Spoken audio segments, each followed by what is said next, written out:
والسنة الطريقة المسلوكة في الدين وحكمها أن يطالب المرء بإقامتها من غير افتراز ولا وجوب انتهي أهم او انتهي آسان. ونیسے من بدی فصل کی اول باستا کڑے چو حکم بدو قسم لے او داری او تعریف عظیمت رخصت. عظیمت سے تعریف چه آغا حکم تویلے کی چه اصل وی دا احکامنا او د بندگانو د آزار سره تعلق نہیں. بیم ویل رخصت چاہتا وی چه آغا بناوی پا آزار د بندگانو باندی او ثانیاً ثابت وی کا اولا نوی ثابت یو باس. دویم دا عظیمت اجمالی اقسام منگ بیان کری سلور اقسامی دی چاو ذکر کری او چا پینزه ذکر کری فرض واجب سنت او نفل دی منس کے کم وجہ حصر واغم منگ بیان کری وای. دریم نمبر منگ دریم باس دا فرض و تعریف و مثالی او حکم عمر لگئے ہو. تعریف سو ما ثبت وجوب و بدلیل لا شبہت فیه. مثال سو لکا اقیم الصلاة سر فرضیت دمون ثابت دل. حکم سو اللزوم علما اہل امتبار سرم لزوم بی علمی یقینی پیدا کی تصدیقا بالقلب ازرمانی بے همانی عملا بالبدن او بے دی فوائدم ذکر کریو. بے اور بس سلورم باس دا واجب واجب تعریف ہم کرے ما ثبت وجوب بدلیل فیہ شبہت. مثال امور ذکر کرے لکا خبر واحد سر رسول ثابت کن مثالون ماشین بیان کرے کہ فاتحہ ومنس کی ویل یا اصلا قطعی وی اصلا قطعی وی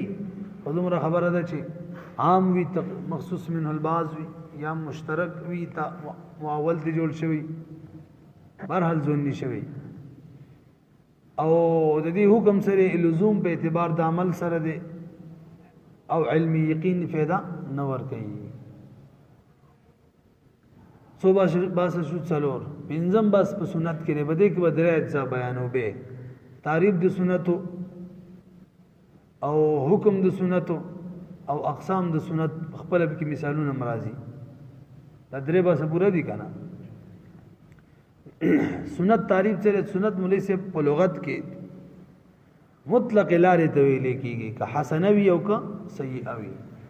حدیث نہ ثابت ہے دا خبرہ. نبی علیہ السلام وی من سن سنتا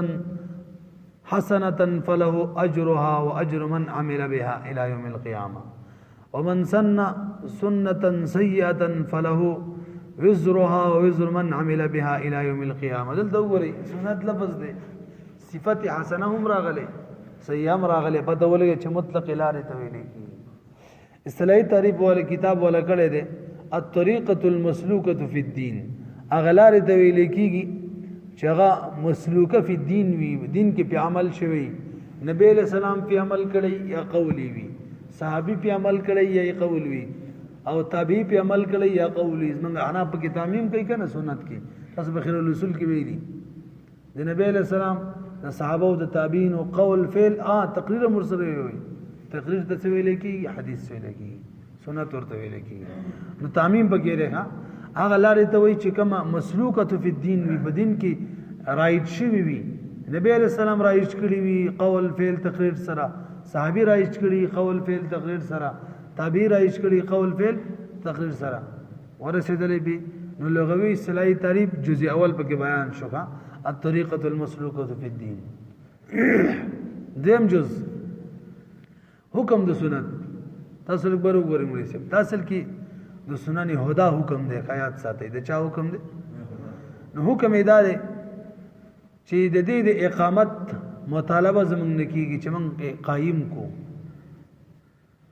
خو پشان د فرض نه چې تاریخ فاسق جوړیږي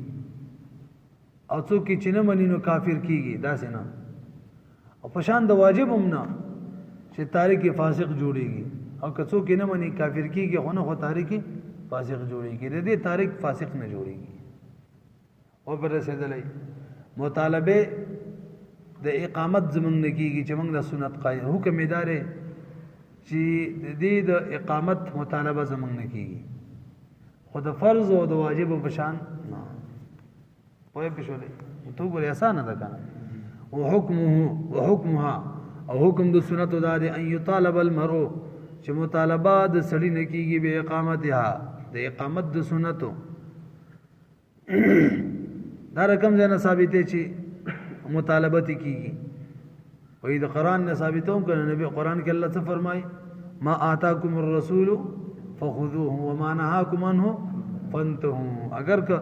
مولا یعقوب په اعتراض کړي چې دلته خود امر صيغه ده فخذوه یادنه صفه ده صيغه ده څنګه ده فانتهوا نه دوار د امر دي کنه فخذوه فانتهوا د چا صيغه دي د امر خود وجوب د بار راځي ته خود د سنت ثابت دي یو قول دا چې دلته امر د بار د وجوب نه دی په دغه آیات کې خدا صحیح نه ده ځکه به خو دغه نه خو من کم احکام واجب دی به خو دې هغه بار کړه نبی علیہ السلام نه ثابت دي نو چا ویلی چې امر د بار د وجوب دی دغه ځکه خو سنت استثناء دی باب د سنتو کې د بار د وجوب نه دی او دلایل به قائم دي په دې خبره چې باب د سنتو کې د وجوب د بار نه دی دلایل پیغام شته دی و پر رسیدلې وحکم د سنتو دا دی ایو طالب المرء مطالبه بد سړی نه کیږي به اقامت یا اقامت د سنتو په دې سره نفل بار شکر روان دي چلته مطالبه نه کیږي ومن غیر افتراض په طریقه افتراض بنوي چې تاریخي فاسق جوړيږي او منکر کافر جوړيږي داسې بنوي ولا وجوب په طریقه د وجوب بنوي چې تاریخي فاسق جوړيږي علماء به مفسري دې کوم محشین دي او شارحین دي به اعتراضونه کړي چې دا الفاظ د تعریف سره بکارو اعتراضات خلق هغه اعتراضی قیدونه خلق تعریف کې ذکر کوي که حکم کې ذکر کوي او تعریف کې ذکر کوي بهرحال اوس دلیل قائمه به دې خبره باندې چې لکه مطالبه ولي کیږي وای ذکر لئن طریقه امرنا باحیائها کدا یو طریقه ده چې موږ ته حکم شوی دی د ژوند کولو امه تاسو وی القرآن حدیث نم ثابت را او د قرآن نم قرآن خو مو ویل کنه حاشیه کې حدیث هم ذکر کړي نبی له سمڅوي من ترک سنتي څنګه ده علیکم بسنتي وسنتي خلفاء هغه شان بلم دی حاشیه څه شولا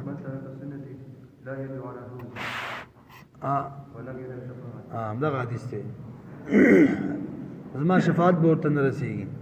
بهرحال فنستحق اللائمه بترکها موږ ملامت کیږو مستحق د ملامتیا جوړیږو بترکها د دې د پرې خودو پوجمانی هغه د حدیث د وجنه نبی له سمڅوي کوم ځای نه کوم ځای کې حدیث من ترک سنتي لم ينل شفاعتي هغه ده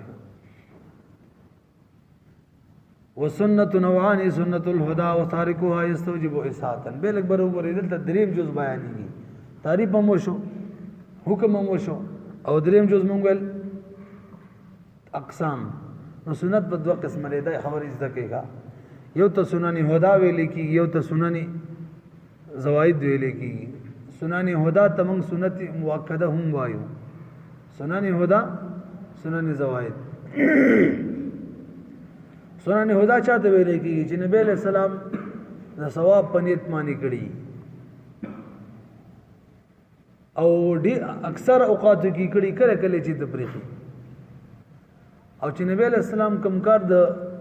ثواب پنیت کړي همیشه کړي نبی واجبي غایات ساتي شامي کړي همیشه کړي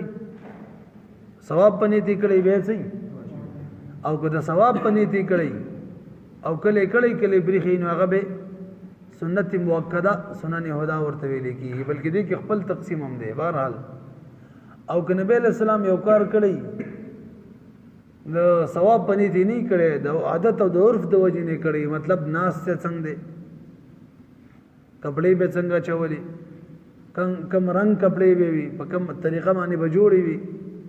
روټي به څنګه خړل د دې ته ویل کیږي سنن زوائد دا کم حکم چې موږ بیان کو تعریف دا کم حکم چې بیان کړي وخت دا رقم یو سنن هدا د پاره حکم وکړه دا کم سنن زوائد چې داغه تاریخ صاحب د مستحق د ملامتیا هم نه جوړیږي اې مې ته ثواب ملاويږي به نه فلوي ویږي وګورئ وسنت نوعان سنت په دوه قسم باندې دي سنت الهدى دیو و تارک و یستوجب و اساعتن دې حکم دار چې دې تارک